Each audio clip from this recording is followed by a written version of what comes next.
ये देखिए, जहाँ पे मैं खड़ा हूँ यहाँ पे लहता है 8 से 10 फीट का जल, और अब यहाँ पर जल ऐसे ढूंढना पड़ रहा है जैसे किसी रेगिस्तान में जल ढूंढना पड़ता है।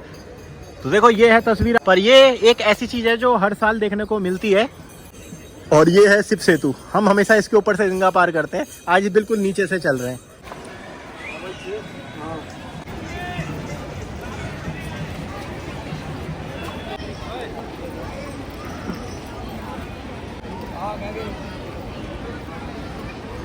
ये चीज़ इसके लिए की जाती है।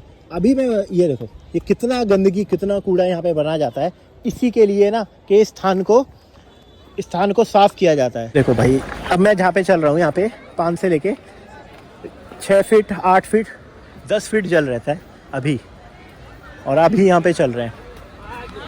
देखो ये इतना भी जो इतना पानी आया, फ्लो आया, कितने बड़े बड़े ये पत्थर हैं। ये देखो ये हल गए हैं, सब बोल्डर वगैरह से हिल गए हैं। यहाँ पे देखो कितने बड़े बड़े पत्थर थे, ये सब हट गए, टूट गए। अब इनको सेट किया जाएगा और 20 दिन अब दबा के काम चलेगा। अब हम धनुष पुल के नीचे पहुँच रहे हैं और थोड़े बहुत लोग नहा रहे हैं। इस बार बारिश भी बहुत ज़्यादा देखने को मिली थी। देखिए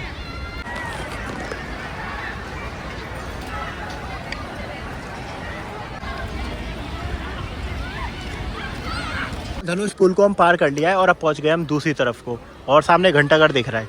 कमाल देखिए कि लोग सामने घंटाघर से सीधा गंगा जी में चल के ही गंगा जी को पार कर रहे हैं, और ये ग्रुप इस तरीके से नहा रहा है। ये है कुछ दशा,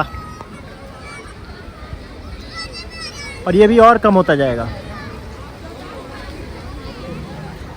अब आप सोच रहे होंगे तो क्या 20 दिन हमें पानी देखने को नहीं मिले, पानी ही देखने को नहीं मिलेगा? मैं बताता हूँ, शाम को आरती होती है, वो विश्व प्रसिद्ध आरती है, तो आरती में थोड़ा जल छोड़ा जाता है ताकि आरती हो सके। तो शाम को आपको थोड़ा बहुत जल देखने को मिलेगा और सुबह उठते ही फिर जल कम कर दिया जाएगा। ये तो स्थिति है।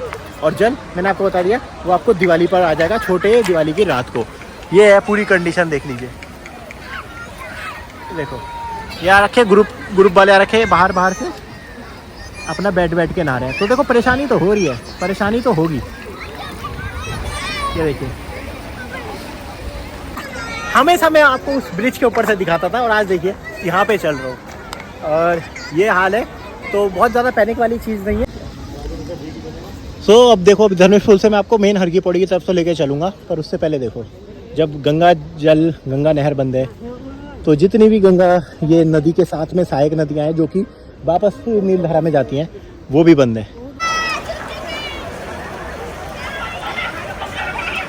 ये है स्थिति, ये स्थिति आप देख रहे हो ब्रह्मकुंड की। देखो हजारों में लोग आ रखे हैं अपना इसमें बुनने। आपको पता है सोना चांदी हीरा पता नहीं क्या क्या मिलते हैं, सोने के सिक्के, लोग जो चढ़ावा चढ़ाते हैं वो सब यहाँ पे मिलता है। पर ही मैं कल्पना भी करना कितना मुश्किल हो जाता है ना, बिना गंगा के हरिद्वार को, हर की पौड़ी को। सोचिए, आत्मा ही निकल गई, प्राण रह गए। और ये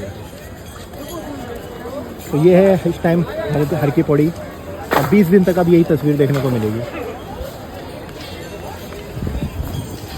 वो रहा ब्रह्मकुंड खाली, और जब गंगा जी नहीं तो घाटों पर लोग क्या करेंगे। तो देखिए घाट एकदम आपको खाली नज़र आ रहे होंगे।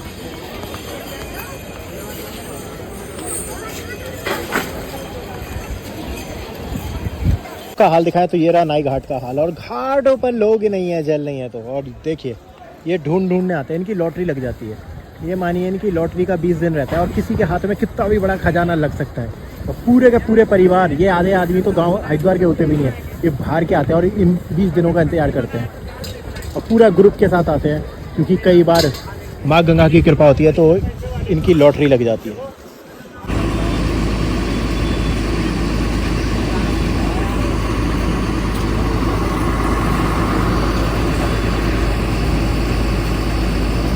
ये यहाँ पे जो पुल बैराज के काम होते थे, तब जो माल ढुलाई का काम वो इसी से होता था, यही इसका कारण है। और ये है अंग्रेजों के ज़माने की, ये फैक्ट है एकदम।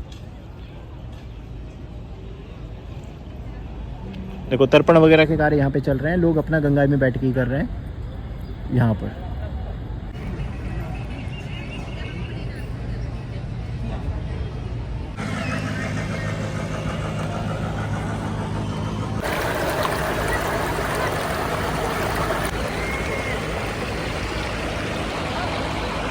चालीस फीट से ज़्यादा हाइट है इन माता की।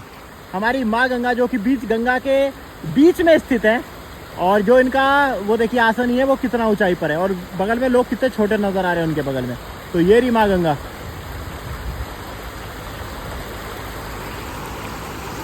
और यहाँ पे थोड़ी सी धारा बन गई है, जहाँ पे थोड़े बहुत लोग अपना नाली सी बना दी गई है, थोड़ी सी निकासी की। तो उधर लोग अपना स्नान कर रहे हैं। देखो थोड़े बहुत लोग अपना वहाँ स्नान कर पा रहे हैं लेट लेट के।